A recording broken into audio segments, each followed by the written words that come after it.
are compound nouns that we form their plurals by adding letter S to their last element.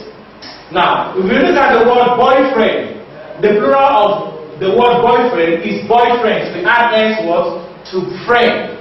Now, maid servant, the plural of the word maid servant is what? Maid servants.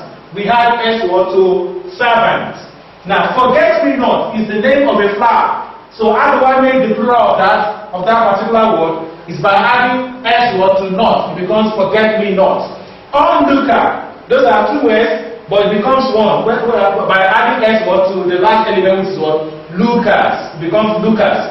Attorney General. Now, the Attorney General, we add S word to the last element. I need to say something here. If you consider the first category of compound nouns we talked about earlier, you will discover that I gave the example of Attorney General. And there I said that whenever you have Attorney General, that the plural is always formed by what? By adding S to the first element.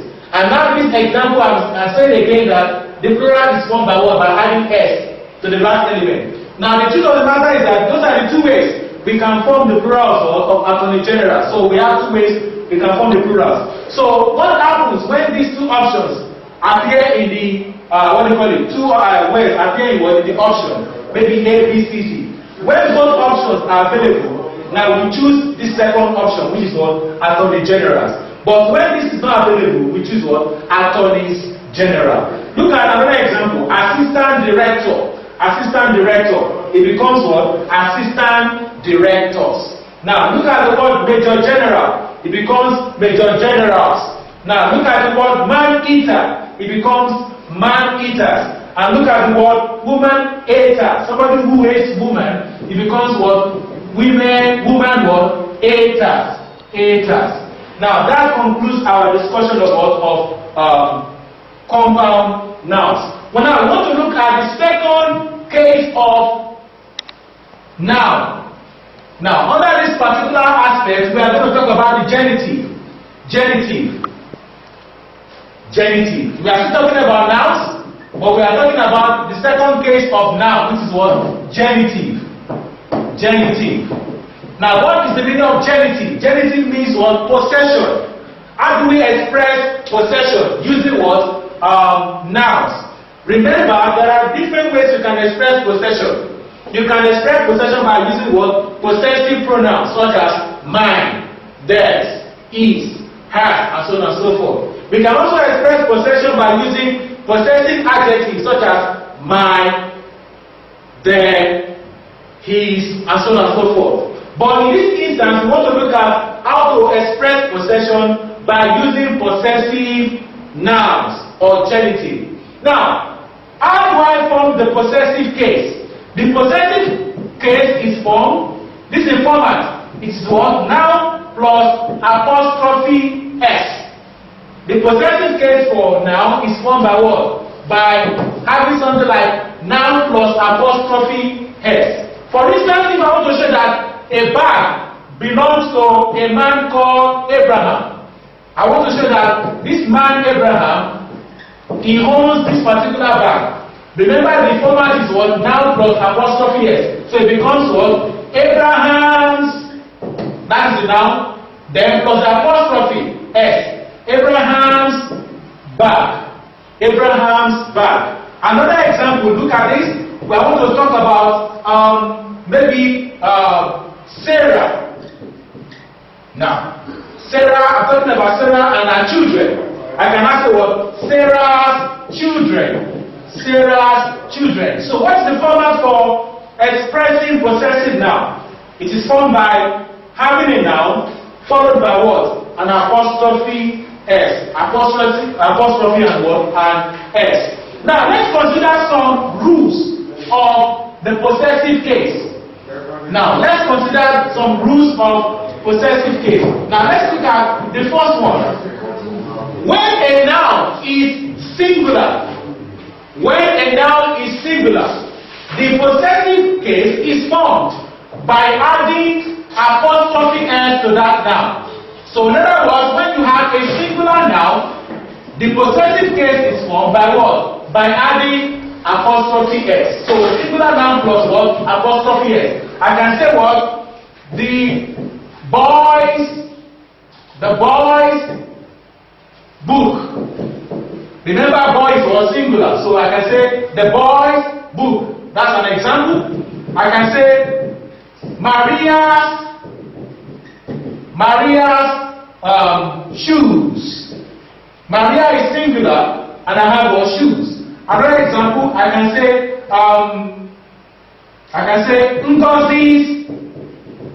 Ngozi's what? Parents. Ngozi's parents. So when the noun is singular, the possessive case is formed by what? By adding an apostrophe S. But I want to draw your attention to something very important. Now, when the noun is singular, and that noun ends with what? Letter S. Now, the possessive case is formed. We are still talking about rule number 1. But we are looking at something that is very important. When the noun is singular, and that noun either has S or ends with S or has so many eating sounds, the possessive case is formed by adding just apostrophe. When the noun is singular and it has S or has so many eating sounds, the possessive case is formed by adding just the apostrophe. Look at this example. Jesus ends with S. James ends with S. We have Francis ends with what? S. Look at and so on and so forth. Now look at these examples. Okay, I think I can remember one now. I have Moses. Now look at this example. What is common to them is that what they all end with what? With S. So when a noun ends with letter S or it has many eating sounds, the possessive case is formed by adding just the apostrophe and no S. So I will say Jesus' disciples. So not Jesus' disciple. So we don't need to add S after apostrophe. Just add only what? Apostrophe. So we say Jesus' disciple. Now look at the second example. In fact, there is a stadium in England where a particular club, Newcastle United, play their football. They play their home matches. It is called St. James's Park, not St. James Park. Remember that James ends with what? With S. So we have only what? Apostrophe. So we have St. James's Park. Now talk about the third example, Francis.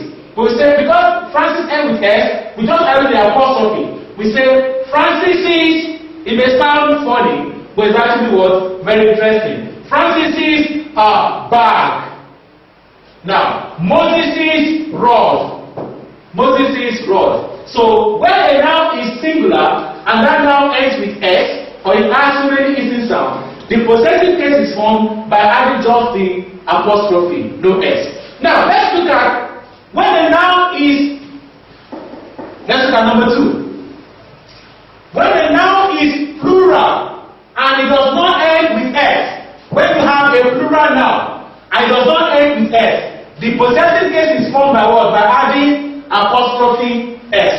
When the noun is plural and it does not end with S, the possessive case is formed by what? By adding apostrophe S. In fact, there are very few words in English language that are plural that do not end with S. Such words include words like what? Men.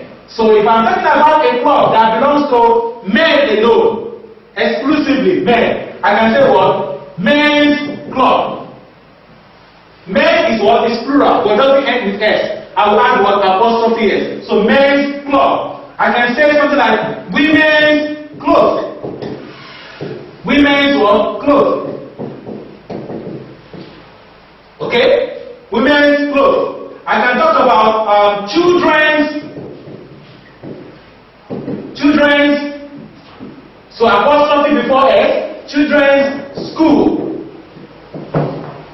And so on and so forth. So when the noun is plural and it does not end with S, the possessive case is formed by adding apostrophe S. But when the noun is plural and it ends with S, the possessive case is formed by just adding what? The apostrophe, no S. When the noun is plural, we're talking about number 2. when the noun is plural and it ends with S, the possessive case is formed by just adding what? Apostrophe S. Look at this. I said babies. Remember, babies is what? Is plural. So it ends with what? With S. I'll say babies cribs. Babies cribs. I can say ladies shoes. Ladies shoes. They both end with what? With S. They are plural. And so when I want to find the possessive case, I will just add only what? The apostrophe and no S. Now let's talk about the third rule.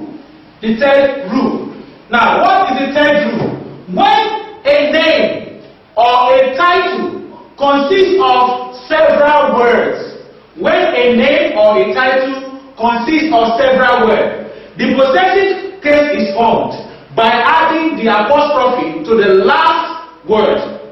When a noun or a name consists of several words, the possessive case is formed by adding apostrophe S to the last word. Look at this example. We have the commander-in-chief, the commander-in-chief, the commander-in-chief. Now, this is a title. It's a title, and I want to talk about the commander-in-chief, and maybe he made a speech. I can say the commander-in-chief's speech. So I will add the apostrophe S to the last word of this title. The title is commander-in-chief. So if I want to join this to this because what? Commander-in-chief's title. Now look at another example. The OB of Onitsha. The OB of Onitsha. Children. Apostrophe, the last word of this title is Onitsha. It becomes the OB of Onitsha's children. Another example, the emir of Kano's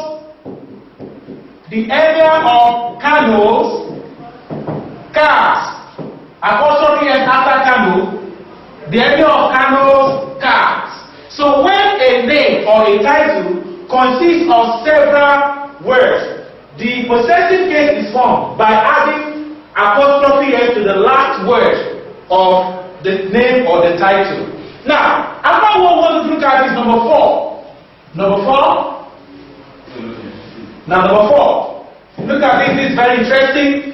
When two connected nouns imply joint ownership, we have two nouns that are connected by and.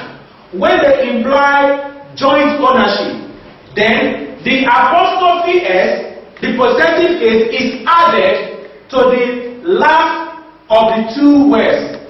The last of the two words. Now look at this example. Taiwo and Kehinde. Now we believe that Taiwo and Kehinde should have the same parents. So because they have the same parents, the apostrophe will come on what? On Kehinde. So I will say Taiwo and Kehinde's parents are rich. Taiwo and Kehinde's parents are rich. I can say another example.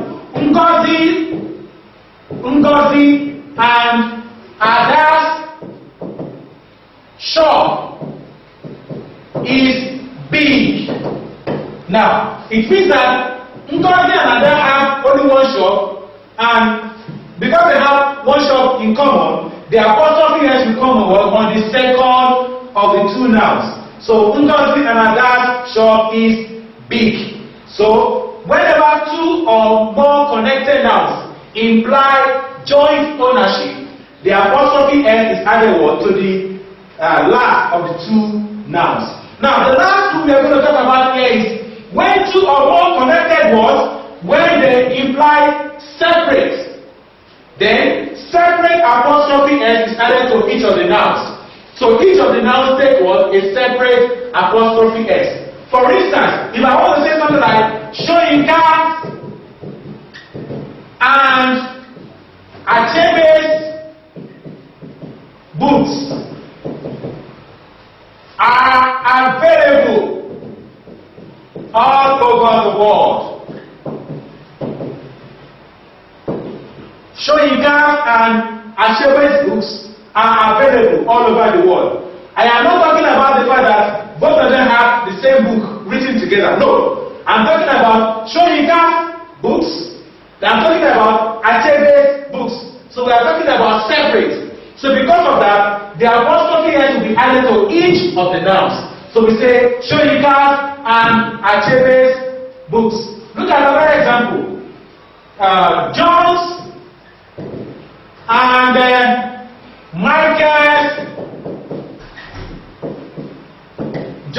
Michael's cars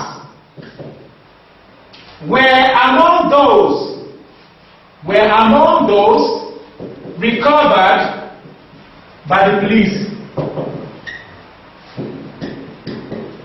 John's and Michael's cars were among those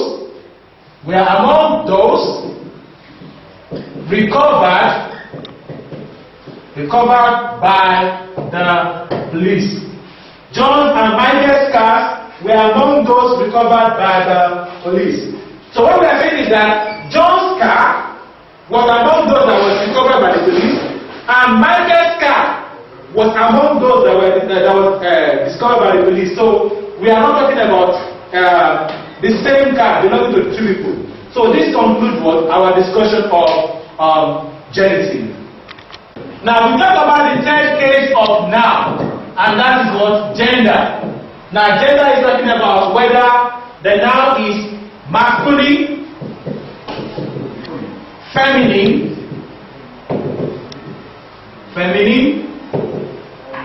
neuter, or common. Masculine, of course, means what? Male. For instance, brother, father, uncle, nephew, so on and so forth. Feminine is actually what? Female. So we talk about hen, we talk about bitch, we talk about sister, we talk about spinster. Then neuter, the one that is neither male nor female. Table, sky, bottle, those are neuter gender. Then common gender, those are the ones that can refer to both male and female. Infant, child, adolescent, adult. Those are words that can refer to both male and female. So there is not much in this section. So this concludes our discussion of nouns in general.